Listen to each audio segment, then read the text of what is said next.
Chapter 19. The Pyramid of Knowledge. Daniel and Fate tried to ignore the bear's repeated attempts to gain entry through the front door. They explored the rest of the pyramid, always keeping an eye on the direction of the door, which was apparently the only way in or out of the building. The first floor was a triangle shape rather than the expected square, 300 feet on each side, with a wide hallway separating several large rooms.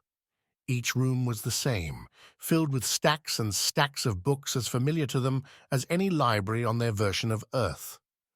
This one floor alone held more than 1 million books in a language neither of them could read. Fate boasted that he had acquired a mastery of all the European languages and a passing familiarity with several Asian ones, but admitted the strange alphabet was like nothing he had ever seen before. The interior walls were the same smooth limestone as the exterior, and the floor was rough concrete.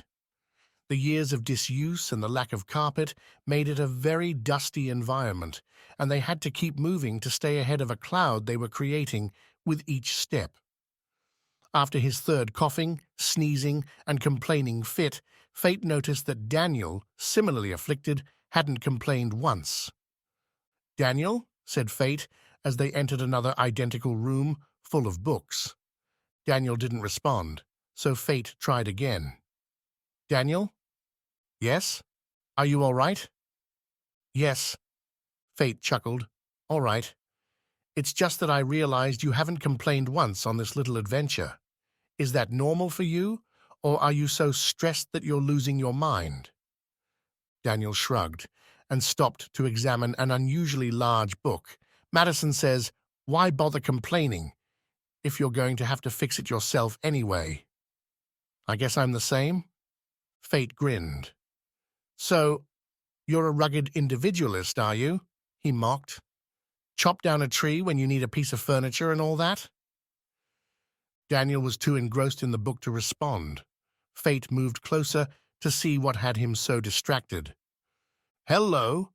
exclaimed Fate when he saw the book Daniel was examining. "This one has pictures. Does that help us at all?" "Possibly," said Daniel as he turned the page with reverence. "Given enough time, we might be able to use it to decipher their language and then read the others." Fate looked up from the book and scanned the thousands of books in that one room alone. He took in a deep breath and sighed heavily. "Well, if it takes reading all of them, I think we're doomed. Let's investigate the rest of the building." They ventured all the way to the top floor, which had windows that were narrow but tall enough to stand in. From that vantage point, they could see the cutter off in the distance. It was still at the top of the tallest tree. There was no sign of Vogel, but it was too far off to be sure. The bear had left the front door and circled the stone structure several times before lying down for a rest in the shade of the pyramid's shadow, making it impossible for them to leave the pyramid unnoticed. Daniel and Fate also took the opportunity for a rest. They found some comfortable chairs on the third floor. Most of the things on the upper floors were in better condition than the rest. The chairs had red velvet cushions and clawed feet that resembled animal paws.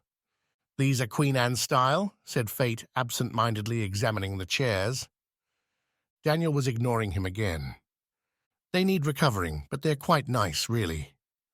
Daniel continued, ignoring him. Human people must have been here, must have built this, or at least the furniture. How do you explain that?" Daniel shrugged. Any number of things could have caused the civilization to fail. Famine, war, plague, religious upheaval. "Alien abduction," Fate added with a smirk. "That's not very likely. Anyway, there are too many unknowns for anything but wild speculation." "I like wild speculation," said Fate. "Ooh, how about this? They built spaceships and left for the stars." He gestured theatrically. Daniel frowned. Also unlikely. There would always be some who disagreed about leaving and stayed behind. Perhaps the bear ate the stragglers.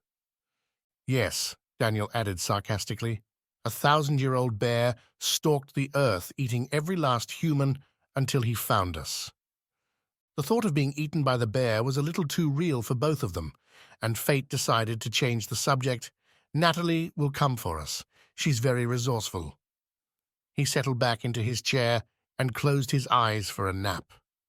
Daniel's stomach growled, and he rummaged around in his backpack for some of the mandrill's gifts.